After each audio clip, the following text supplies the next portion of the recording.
আজকে যে ঘটনাটি শেয়ার করব সেটা আমার নিজের সাথে ঘটে যাওয়া সত্য ঘটনা। সেই রাতের কথা মনে পড়লে আমার গায়ের লোম এখনো খাড়া হয়ে যায়। ঘটনাটি শুরু করার আগে দয়া করে ভিডিওতে একটা লাইক দিয়ে চ্যানেলটি সাবস্ক্রাইব করার অনুরোধ করছি। আমি খুলনায় একটা মসজিদে ইমামতি করতাম, তাই চাকরির সুবাদে আমি খুলনায় থাকতাম। প্রতি বৃহস্পতিবার আসরের নামাজ শেষে আমি বাড়ি ফিরে যেতাম। আবার শনিবার এসে জোহরের নামাজ পড়াতাম, আবার বৃহস্পতিবার বাড়িতে যেতাম। এইভাবে ভালোই চলছিল। তেমনি একদিন আমি আসরের নামাজ শেষে খুলনা থেকে বাড়ির দিকে রওনা দেই ৬টার দিকে।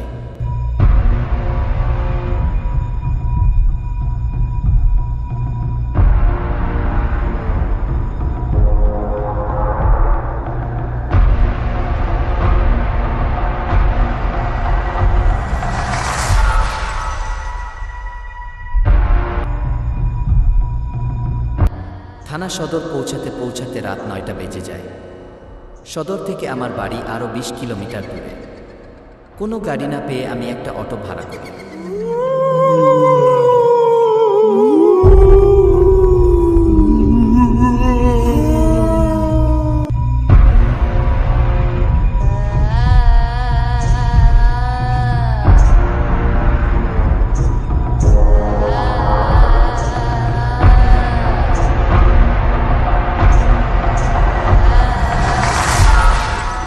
বাজার পর্যন্ত আসি। এরপরের রাস্তা কাদা ও ভাঙা থাকায় গাড়ি আর যেতে পারে না বলে অটো ছেড়ে দিয়ে যখন বাজারে পৌঁছাই তখন ৯:৫০ বাজে। বাজার থেকে আরও ৩ কিলোমিটার দূরে আমার বাড়ি। বাজারের কোনো দোকান খোলা নেই, আর বাজারে কোনো মানুষ নেই। একেবারে ফাঁকা, শুনশান, নীরব।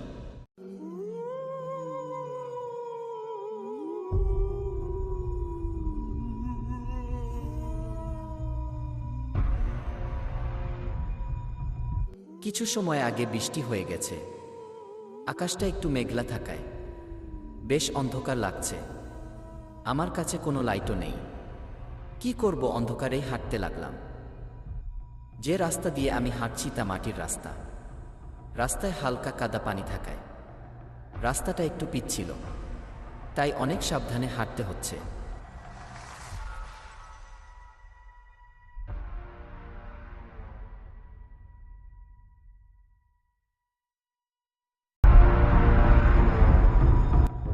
রাস্তার একপাশে ছিল খাল, আর একপাশে ফসলের মাঠ।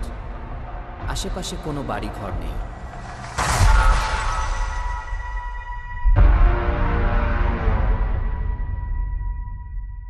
কিছু দূর হাঁটতেই সামনে পড়ে একটা পূজা মণ্ডপ।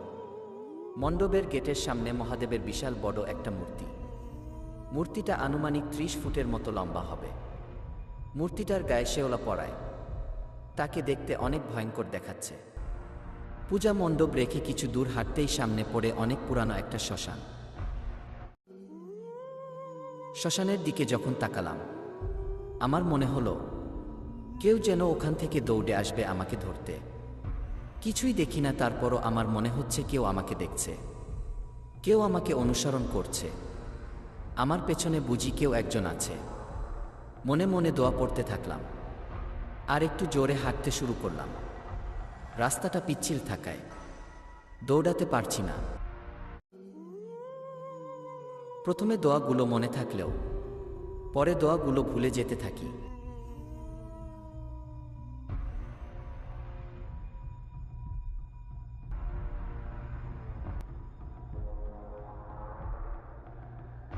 কিছু দূর যাওয়ার পর খালের অপর পাশে একটা দোকান দেখতে পাই।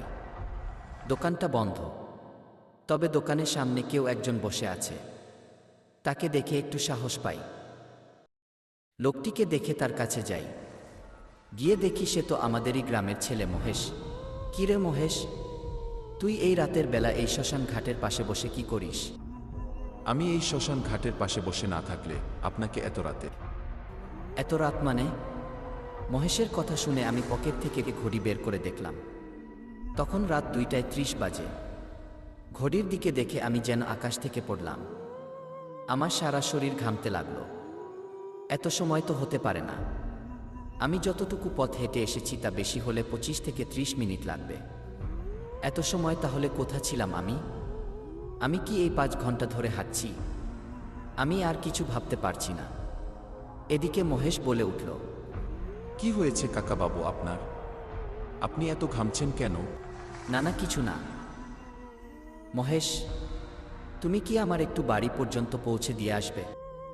কেন কাকাবাবু, আপনি কি ভয় পেয়েছেন? আচ্ছা ঠিক আছে, চলেন আমি আপনাকে বাড়ি পর্যন্ত পৌঁছে দিয়ে আসি।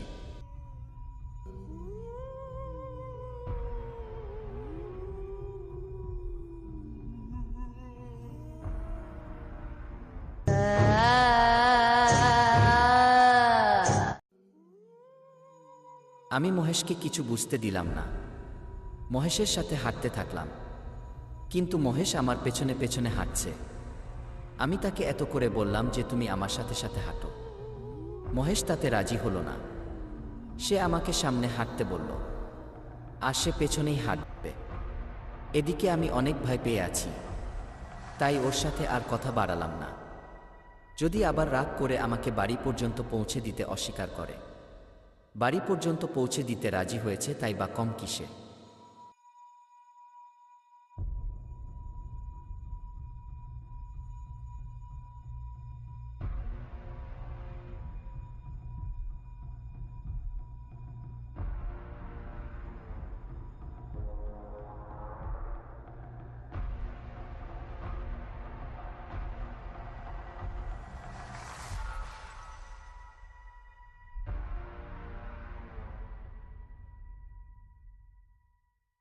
শ্মশান ঘাট থেকে 5 মিনিট হাঁটলেই সামনে বড় কবরস্থান। অনেক দিন আগে থেকেই এখানে মানুষ দাফন করা হয়। কবরস্থানের কাছে যেতেই আমার চোখ আটকে গেল, সেখানে কেউ যেন দাঁড়িয়ে আছে। আর একটু কাছে যেতেই মেয়েটিকে আমি চিনতে পারলাম। সেও তো আমাদের গ্রামেরই মেয়ে, নাম ময়না। তখন আমি মহেশকে বললাম, মহেশ, ওখানে ময়না দাঁড়িয়ে আছে না? এই বলে পেছন ফিরে তাকাতেই দেখি সেখানে মহেশ নেই, একটা মানুষের কঙ্কাল দাঁড়িয়ে আছে। আবার সামনে ফিরে তাকাতে দেখি ময়না আমার একেবারে সামনেই দাঁড়িয়ে আছে। কি ভয়ঙ্কর চেহারা! চোখ মুখ দিয়ে রক্ত পড়ছে, চোখ দুটো মনে হচ্ছে বের হয়ে আসছে, মুখের ভেতর থেকে বড় বড় দাঁত বেরিয়ে এসেছে। হঠাৎ ময়নার হাত দুটো রক্তের মতো লাল হয়ে গেল। তারপর সে আমার গলা চেপে ধরল এবং শূন্যে উঁচা করে তুলল। আমি অনেক কষ্ট করেও আমার শরীর নড়াতে পারছি না। মনে হচ্ছে আমার পুরো শরীর পাথর হয়ে গেছে। এদিকে আমার গলায় খুব চাপ লাগছে, নিঃশ্বাস বন্ধ হয়ে আসছে। তারপরও নড়তে পারছি না।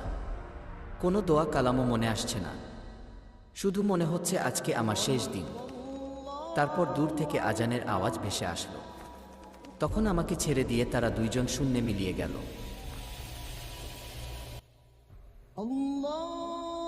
তারপর আমি কিছু বলতে পারি না, জ্ঞান হারিয়ে ফেলি। আমার যখন জ্ঞান ফিরে আসে তখন আমি আমার ঘরে শুয়েছিলাম। আমার চারপাশে আমার বাড়ির লোকজন। তারা বলে আমি কবরস্থানে অজ্ঞান হয়ে পড়েছিলাম। কারা দেখতে পেয়ে আমাকে বাড়িতে পৌঁছে দিয়ে গেছে।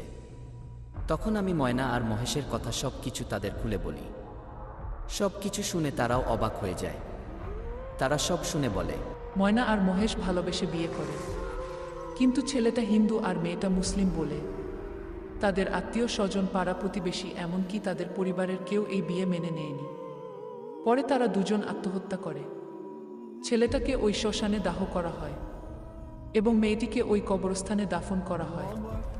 তারপর থেকে তাদের মাঝে মাঝে দেখা যায় ওইদিকে।